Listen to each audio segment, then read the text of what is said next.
السلام علیکم ورحمۃ اللہ وبرکاتہ۔ محترم ناظرین، استقبال ہے آپ کا ہمارے چینل میں۔ ناظرین اکرام، مغربی یو پی کے ضلع مظفر نگر کے باغوالی کے رہنے والے استاذ مولانا قاری مقصود الحسن صاحب انتقال فرما گئے، انا للہ و انا الیہ راجعون۔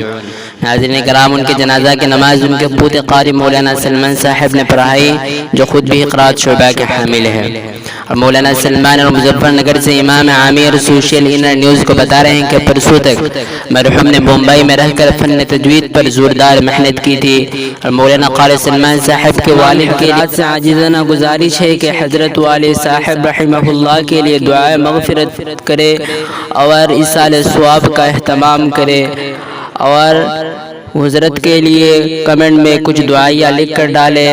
اور اس ویڈیو کو شیئر کرے اور لائک کرے، اور ہمارے چینل کو سبسکرائب کرے۔